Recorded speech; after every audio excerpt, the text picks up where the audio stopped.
아직 예수께서 말씀하실 때 회당장의 집에서 사람들이 와서 회당장에게 이르되 당신의 딸이 죽었나이다.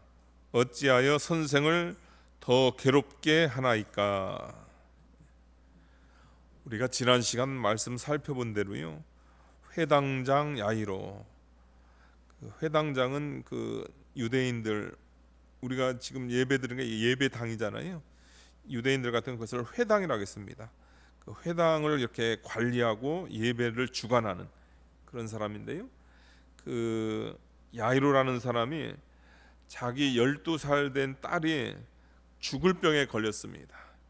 그래가지고 예수님께 와서 예수님의 발 아래 엎드려 간곡히 딸을 구해달라고, 딸의 죽게 된 그런 상황 가운데서 예수님께서 친히 오셔서 그 위에 손을 얹으시고 예수님께서 안수하게 되면은 예수님의 그 능력, 여기서는 이제 예수님을 그 메시아로, 그리스도로 이렇게 안 것이 아니고 위대한 선지자, 하나님께서 쓰는 위대한 선지자니까 그 선지자가 하나님의 능력으로 이렇게 자기 딸을 고칠 수 있겠다, 그런 믿음 가운데서 이렇게 예수님께서 부탁을 했고요. 그 다음에 그 부탁에 우리 예수님께서 24절 보게 되면요, 이에 그와 함께 가실새, 우리 예수님께서 이렇게 응해주는 그런 내용입니다.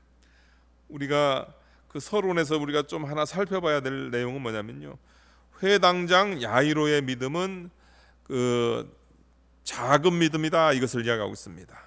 그걸 어떻게 알 수 있냐면요, 그가 자기 딸 살아있을 때 예수님이 와야 된다, 이제 그렇게 생각했어요. 그래가지고 예수님께서 이제 오셔가지고 또 자기 집을 방문하셔야 돼요. 그러니까 우리가 이미 배운 그 백부장의 믿음, 예수님께서 칭찬한 그 큰 믿음과 이 야이로의 그 믿음은 비교가 되는 겁니다. 백부장의 믿음은 주님, 저희 집에 올 것 없습니다. 말씀만 하세요. 그러면 낫겠나이다, 이렇게 했단 말이에요. 근데 이 회당장 야이로의 믿음은 작은 믿음입니다. 주님, 저희 집에 반드시 오셔야 됩니다. 오셔가지고 제 죽어가는 딸 위에 손을 얹으셔야 됩니다. 그래야 제가 마음이 놓입니다, 이제 그렇게 생각을 하는 거죠. 그 적은 믿음에 우리 주님께서는 거절하지 않으시고 어떻게 하냐면 그 청을 허락하시고 같이 동행해 주시는 거죠. 여기서 하나님의 사랑, 또 우리 예수님의 그 자비를 알 수 있는 겁니다. 우리 예수님은 믿음이 큰 사람은 또 큰 사람대로 역사하시고요, 또 우리 예수님은 믿음이 작은 사람은 또 작은 사람대로 역사하시는 거예요. 너 믿음 작다, 우리 주님께서 거절하는 것이 아니고요, 중요한 것은 뭐냐면 예수님 앞에 나아가서 예수님께 청하기만 하면은 우리 예수님은 반드시 도와주시는 예수님이다, 이것을 아셔야 됩니다. 저와 여러분에게 있어서 여러 가지 문제가 있습니다. 그것이 영적인 문제든 아니면 육적인 문제든, 그것이 내 문제든 아니면 그 자녀 문제든 뭐 가정 문제든 아니면 뭐 직장 문제든,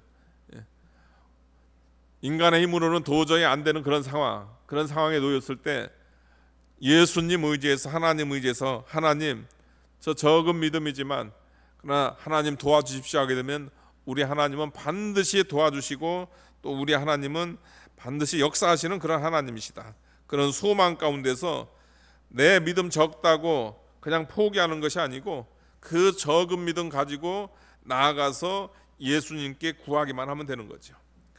그렇게 예수님께서 그의 그 요청을 수락하시고 이렇게 가는 중에 우리가 지난주 살펴본 대로 12의 혈류증 앓는 여인을 고치는 사건이 발생합니다. 지금 급해가지고 빨리 가셔야 되는데 우리 주님께서 중간에 그 일을 행하시고, 아니 다 고쳤으면 또 빨리 가셔야 될 거 아니에요. 근데 35절 보게 되면요, 아직 예수께서 말씀하실 때 그 길에서 계속 시간을 이렇게 끄신단 말이에요. 그러는 가운데 어떻게 하냐면 아이가 죽었어요. 그러니까 아이가 죽었으니까 이제 회당장 집에서 이제 사람이 왔어요. 그래가지고 회당장 만나가지고, 예수님과 같이 오는 회당장 만나가지고 당신의 딸이 죽었나이다, 어찌하여 선생을 더 기롭게 하나이까.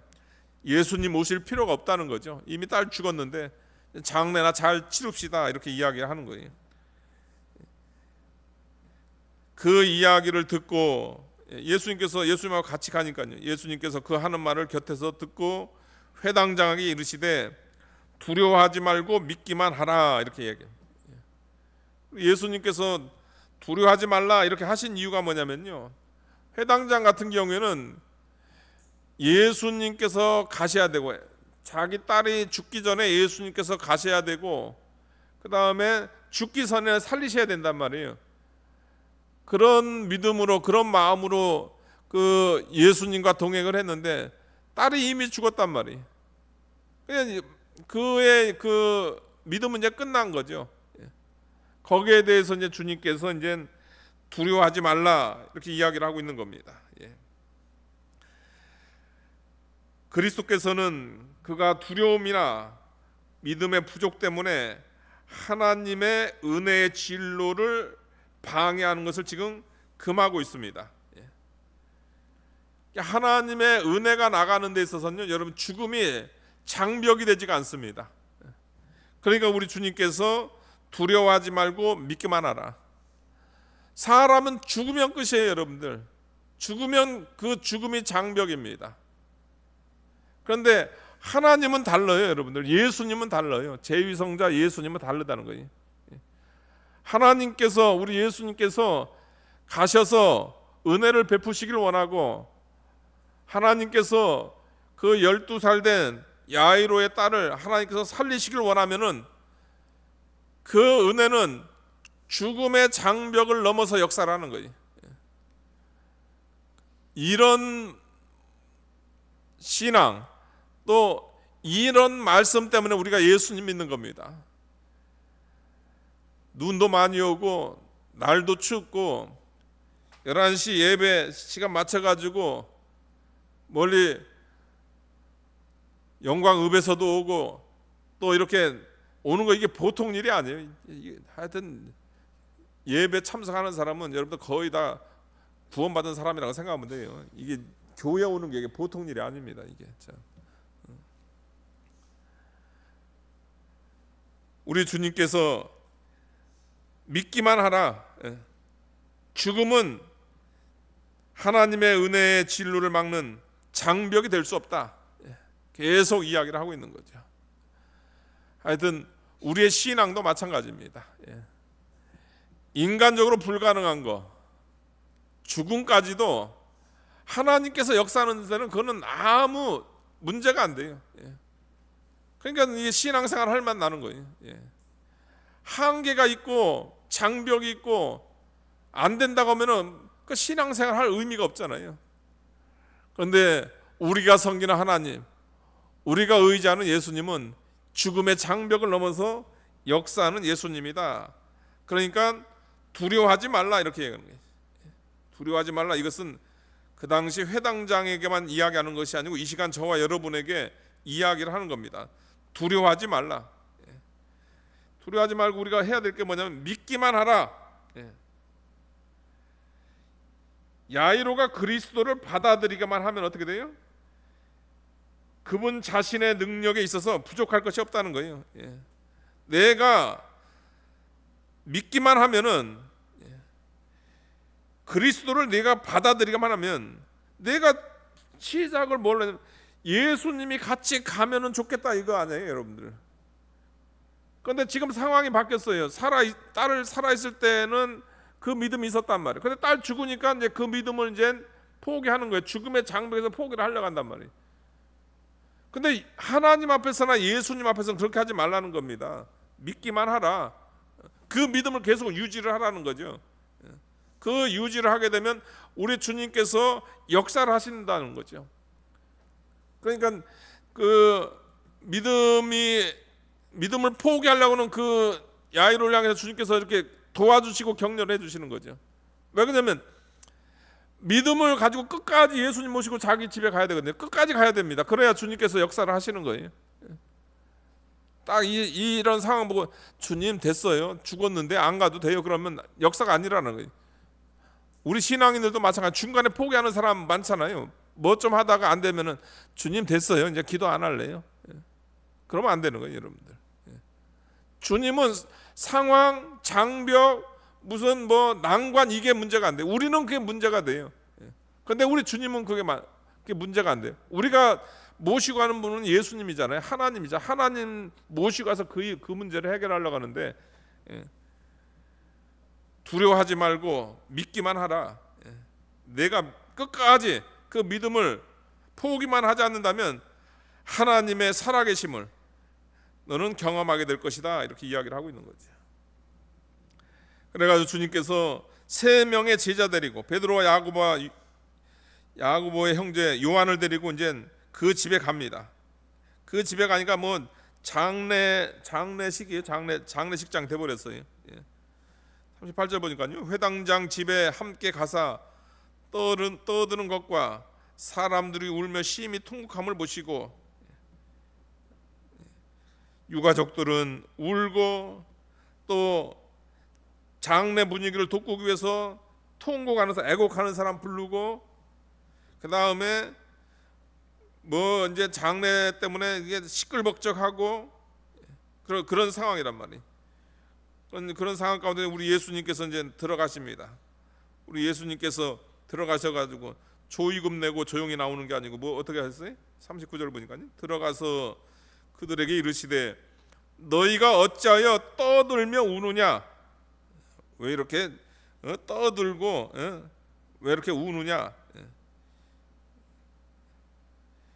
이 아이는 죽은 것이 아니고 잔다. 생명의 주님 앞에 인간의 죽음은 뭐예요? 여러분들 자는 거예요. 예수님 안에 하나님 안에 죽은 자는 뭐냐면 잔다. 다시 말해 부활에 대한 소망을 이야기를 해요. 이 아이는 죽은 것이 아니고 잔다 이렇게 이야기합니다. 그랬더니 그들의 반응이 뭐예요? 그들이 비웃더라. 그러니까 38절에서 40절 초반까지는 여러분들 뭘 얘기하냐면 얘가 진짜 죽은 거예요. 애가 잠깐 기절한 게 아닙니다. 주님께서 짧은 시간 안에 죽었던 애를 살리는 거지. 얘가 기절했다가 뭐 하도 시끄러우니까 아니면 주님께서 손잡고 일으키니까 벌떡 기절했던 애가 일어나는 게 아니고 진짜 죽은 거예요. 진짜 죽었으니까 사람들이 장례 치르고 그 다음에 예수님께서 아이가 죽은 것이 아니라 잔다 하니까 그 죽은 거에 대한 그런 다 평가가 있거든요. 여러분들 의사라든가 아니면 사람 죽었을 때 일종의 사망 진단서를 해야 그게 장례가 되는 거지. 그 사망 진단서 여기서는 그거 봤나요, 장로님? 여기서도요? 사망 진단서 있어야 장례 치르죠. 예. 그렇게 그 완전히 죽어 있는 그런 상태. 그런 상태에서 어떻게 보면 우리 주님께서 그 아이를 살리는 거죠. 그러니까 주님의 능력 또 우리 예수님의 신성을 더 부각시키기 위해서 이런 장례 이런 모습을 이렇게 표현을 하고 있는 거죠. 여기서 우리가 하나 알아야 될 것은 뭐냐면 거기 뭐 통곡하고 막 이런 거 나오잖아요. 이거 다 미신적인 겁니다. 우리는 장례식장에 가가지고 여러분들 뭐 하냐면 유가족들 위로만 하면 돼요. 유가족들 위로하고 그 다음에 우리 예수님께서 말씀한 대로 예수 믿어 죽은 자는 뭐예요? 죽은 것이 아니고 잔다. 부활에 대한 소망을 이야기하고요.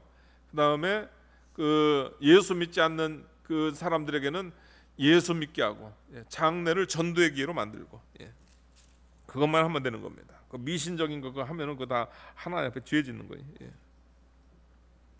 그렇게 해가지고선 어떻게 하냐면 이제 그 아이를 이제 살리기 위해서 이제 주님께서 그 아이 지금 시신이 누워 있는 그곳으로 예수님 가시고 아이 부모 가고 그 다음에 3명의 제자 데리고 들어가는 거죠. 들어가 가지고 41절 보니까요. 그 아이의 손을 잡고 이르시되 달리다고 하시니 곧 내가 내게 말하노니 소녀야 일어나라. 우리 예수님께서 여러분들 그 여자아이 손잡고선 우리 예수님께서 달리다굼, 이거 번역하면 한국말로 따지면 내가 내게 말하노니 소녀야 일어나라. 그러니까 그 소녀가 어떻게 12살 된 소녀가 12절 보니까 소녀가 곧 일어나서 걸으니 나이가 12살이라. 사람들이 예수님 비웃던 사람들이 크게 놀라고. 예. 그 죽었던 아이가 우리 예수님께서 가셔가지고 그 아이를 살리셨어요, 여러분들. 우리가 여기서 생각해봐야 될 게 뭐냐면, 여러분들, 예수님께서 가셔가지고 아이 손을 잡고 어떻게 됩니까? 아이 손을 잡고 야이로의 신앙, 그 자기 딸 아이의 그 몸에 손을 대는 걸 원하니까 손을 잡고, 그 다음에 우리 예수님께서 하신 게 뭐예요, 여러분들? 내가 내게 말하노니. 죽은 야이로의 딸에게 누가 말하노니? 예수님께서 말하노니. 그러니까 예수님의 그 말씀에 권세가 있어가지고 그 예수님의 말씀의 권세로 그 아이를 살린 거예요. 아이야, 소녀야 일어나라니까 여러분 어떻게 했을까요, 여러분들? 여러분, 인간이 죽으면 어떻게 되죠? 성경에 있는 인간이 죽으면 여러분들, 육신은 장례 치러서 땅에 묻히고 그의 영은 하나님께로 가는 거예요, 여러분들. 낙원으로 가는 겁니다. 예수 믿는 그 영혼은 낙원으로 가는 거예요. 예수 안 믿는 영혼은 지옥으로 가는 거고. 그러니까 그 낙원에 있단 말이에요. 이미 죽었으니까 낙원에 있단 말이에요. 그러니까 그런데 우리 예수님께서 소녀야 일어나라 하니까 부활의 생명이신 주님인 것을 믿고, 아니 주님인 것을 보여주고, 또 예수님은 제2성자 하나님인 것을 알려주기 위해서 어떻게 되냐면 그 낙원에 있는 영을 어떻게 돼요? 예수님께서 소환을 하시는 거예요. 내가 내게 말하노니 일어나라. 그러니까 이건 예수님만 하실 수 있는, 이건 하나님만이 하실 수 있는 거, 제1성자 하나님만이 하실 수 있는 거예요. 사람이 죽으면 그 영이 낙원에 있는데 그 낙원에 있는 영을 예수님께서 다시금 불러내가지고 이 아이 그 영혼 속에 그걸 불어 넣은 거죠. 그러니까 애가 다시금 생명을 얻은 거예요. 살아나는 거예요. 그래가지고 영이 돌아오니까 그 영이 돌아온 그한테 소녀야 일어나라니까 걔가 살아나는 겁니다.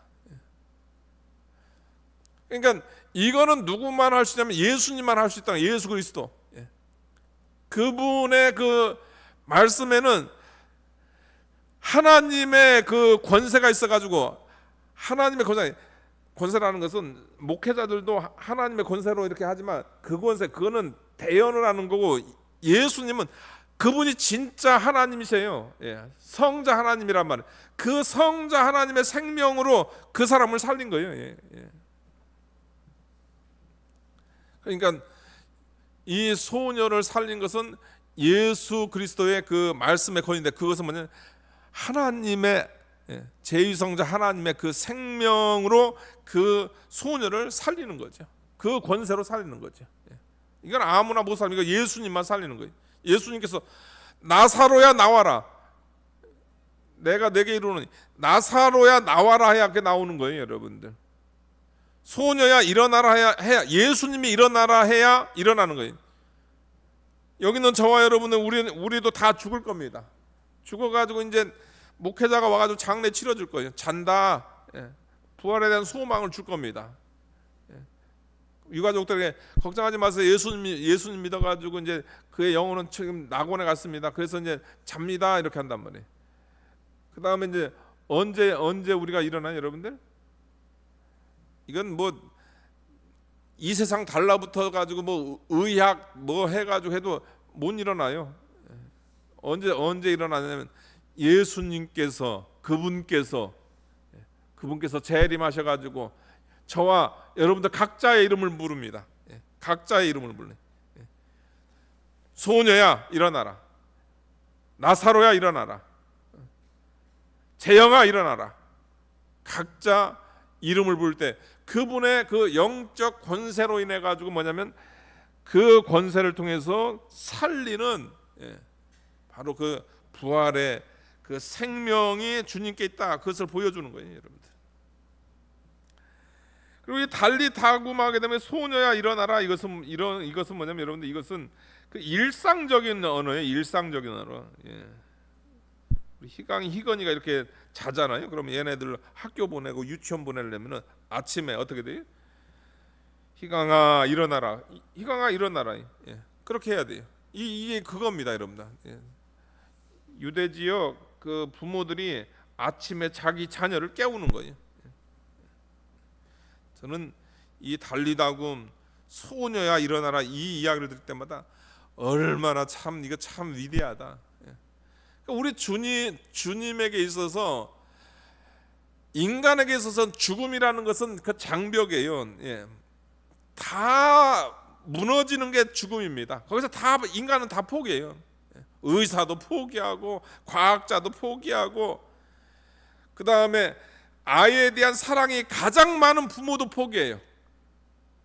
포기하는 게 그건데 우리 예수님은 그 죽음이 뭐냐면 그냥 잠자는 거예요. 잠자는 거. 그러니까 여러분들이 자녀들 깨울 때 얘네들이 잘 안 일어나서 그렇지 그 죽은 건 아니잖아요. 살아 있잖아요, 여러분들. 그 살아 있는 애 깨우는 거 얼마나 쉬워요, 여러분들.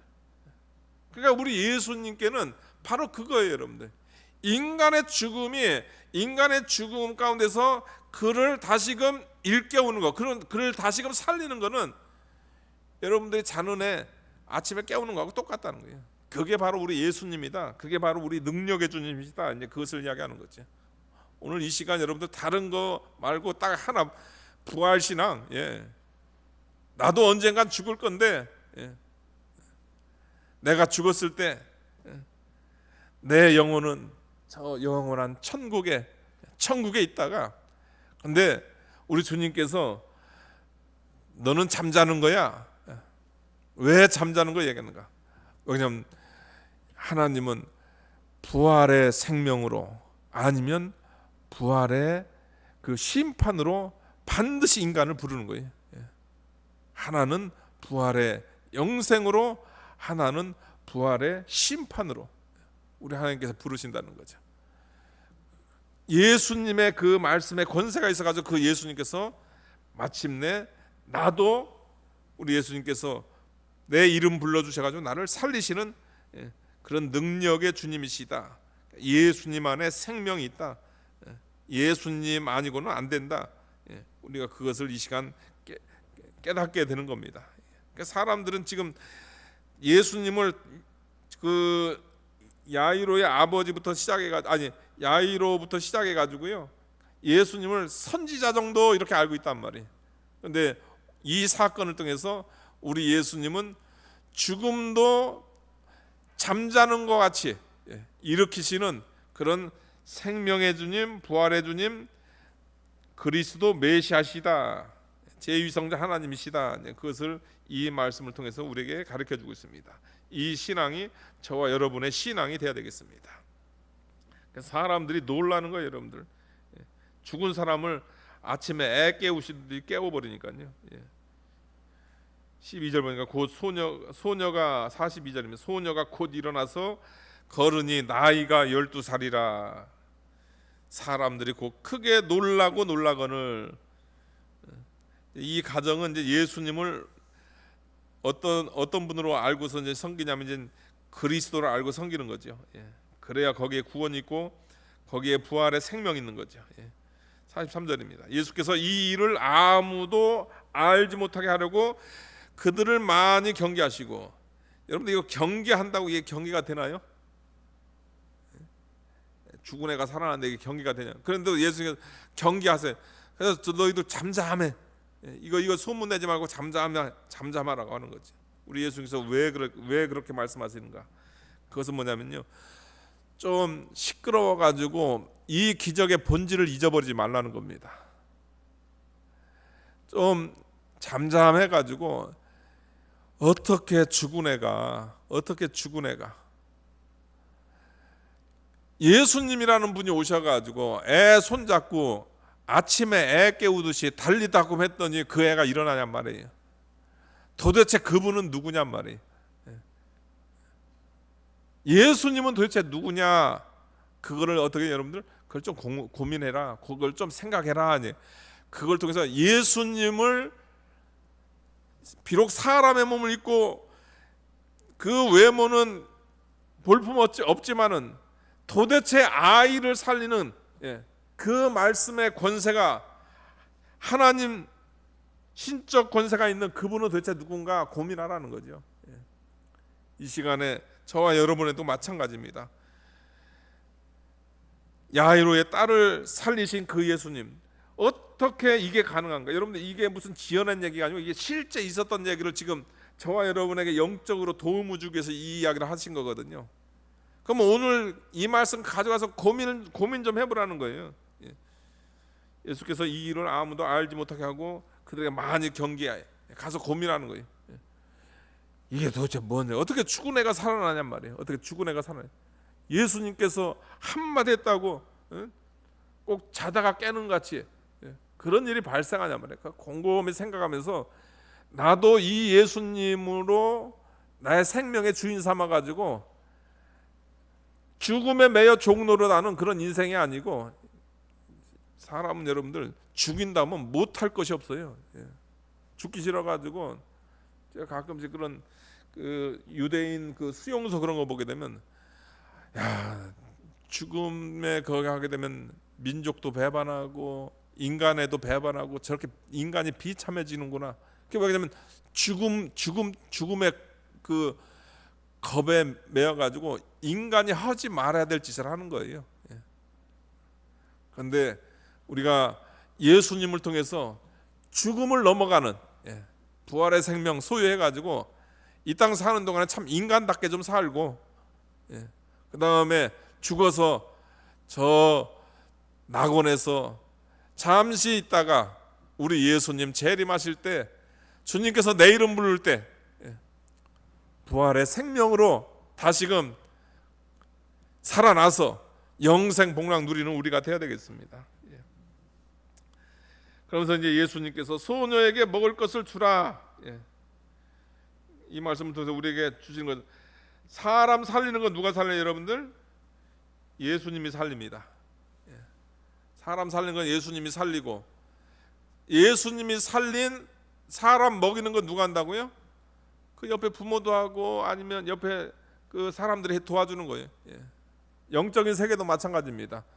하나님 말씀 전해가지고 생명의 말씀을 전하는 건 사람이 하고, 그 다음에 그 영혼을 살리고 그 사람 살리는 건 누가 하는 거예요? 여러분들, 목사는 그냥 예수님이 살린다더라 이렇게 하는 거예요.